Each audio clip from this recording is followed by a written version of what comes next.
Audio Jungle.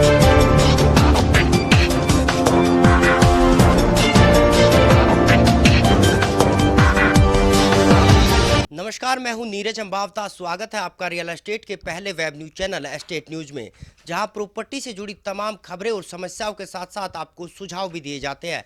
आज हम बात करेंगे, अगर आप तहसील में रजिस्ट्री कराने आ रहे हैं तो आपको कितना टाइम लगेगा, क्या क्या आईडी लेके आनी होगी और किन किन कागजों के साथ आपको यहां आना होगा। इस पर बातचीत करने के लिए हमारे साथ मौजूद है गुरुग्राम तहसील के तहसीलदार दर्पण कुमार जी और जो है नायब तहसीलदार सुशील जी। सबसे पहले तहसीलदार साहब आपसे पूछना चाहूँगा दर्पण जी कि टोकन जो सिस्टम होता है, क्योंकि पहले होता है कि टोकन लो आप, क्या ये टोकन सिस्टम होता है और कैसे ये मिलता है?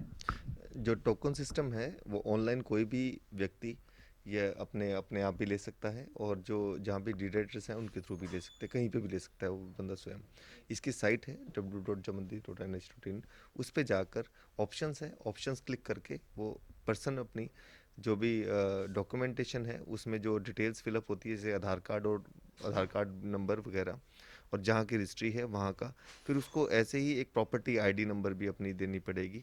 उसके हिसाब से फिर उसका टोकन नंबर जनरेट हो जाता है। टोकन नंबर जनरेट होने के साथ साथ ही उसको समय और दिन निर्धारित कर दिया जाता है, जब भी उसको अपॉइंटमेंट जब भी उसको रजिस्ट्रेशन डीड कराने के लिए, ट्रांसफ़र डीड या कुछ भी गिफ्ट डीड कराने के लिए किसी भी सब रजिस्ट्रार, जॉइंट सब रजिस्ट्रार के कार्यालय में आना है, तो उसमें लिखा होता है, जैसे कि ये हमारे पास डॉक्यूमेंट है, इसमें टोकन नंबर लिखा गया है और इसमें प्रॉपर्टी आईडी नंबर भी है, इसमें टाइम दिया गया है, जैसे छब्बीस फरवरी को होगी रजिस्ट्री, ये टाइम दिया गया है, तो उस हिसाब से टोकन हो जाता है। उस दिन समय भी दिया गया जाता है इसमें, कि जैसे इसमें 3:19 लिखा गया है, उस समय से 5 मिनट पहले कार्यालय में आए, और वो डॉक्यूमेंटेशन जो ऑनलाइन अपॉइंटमेंट होती है उनको आरसी चेक कर लेता है कि कोई स्टे नहीं है या कोई और समस्या ना हो, तो उसके हिसाब से उस पर एक्शन लिया जाता है। सर, इसमें आपने कहा प्रॉपर्टी आईडी कहाँ लिखी होती है, कौन से कागज़ पे होती है और कैसे लोगों को पता होता है? प्रॉपर्टी आईडी जनरेशन जो है, जैसे ये अब आप देख रहे हैं, ये ट्रांसफ़र हुई है विद इन वैलिडेशन, इसमें प्रॉपर्टी आईडी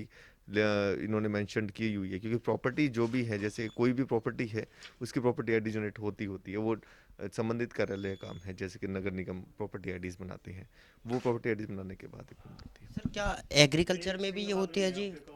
जो एग्रीकल्चर लैंड है, जो एग्रीकल्चर है, कृषि योग्य भूमि है, उस पे 1 एकड़ से ऊपर है, वो कोई भी अपनी सेल परचेस कर सकता है। दूसरा सर, टोकन जो होता है वो कितने दिन के लिए वैलिड होता है या किस टाइम तक वैलिड होता जब भी कोई व्यक्ति टोकन लेता है, उसमें टोकन में जो उसको निर्धारित समय अनुकूल स्वयं को लगता है, उसी दिन की वो टोकन ले सकता है अपॉइंटमेंट। मान लो कि आज आप अपॉइंटमेंट लेते हैं और टोकन आपको लेना है 20 दिन बाद का। सपोज कीजिए आप सोच रहे हैं 22 तारीख को रजिस्ट्री कराऊँ मैं, उस दिन बस सैटरडे संडे ना हो और कोई सरकारी अवकाश ना हो, उस दिन की अपॉइंटमेंट ले सकते हैं कोई भी व्यक्ति। फ्यूचर की अपॉइंटमेंट भी ले सकते हैं, कोई मान लो किसी ने बाहर से आना है, कोई सिस्टर है, कोई बाहर रहता है, फॉरेन रहता है, उसको आना है, तो उस समय के अनुकूल अपने हिसाब से एडिशनल के अपॉइंटमेंट ले सकते हैं। दूसरा सर, अगर ज़मीन के कागजात की बात करें तो क्या क्या आदमी कागजात लेके आए ताकि आदमी को चक्कर ना काटना पड़े किसी को? कागजात तो ये है, देखिए ऑनरशिप प्रूफ तो चाहिए होता है, डॉक्यूमेंटेशन कोई भी है, मलकियत का सब प्रमाण पत्र तो चाहिए होता है। मलकियत के प्रमाण पत्र में अगर उसकी रजिस्ट्री है तो रजिस्ट्री कॉपी आती है, मुटेशन है अगर मोटेशन की कॉपीज आ जाती हैं, उसमें ट्रांसफ़र परमिशंस आ जाती हैं, जैसे ये इसमें आप देखेंगे, इसमें भी ट्रांसफ़र परमिशन लगी हुई है, ये टीपी बोलते हैं इसको। अलॉटमेंट लेटर होता है, अलॉटमेंट लेटर होता है, वो सारी चीज़ डॉक्यूमेंट्स वैसे सबको नॉलेज है।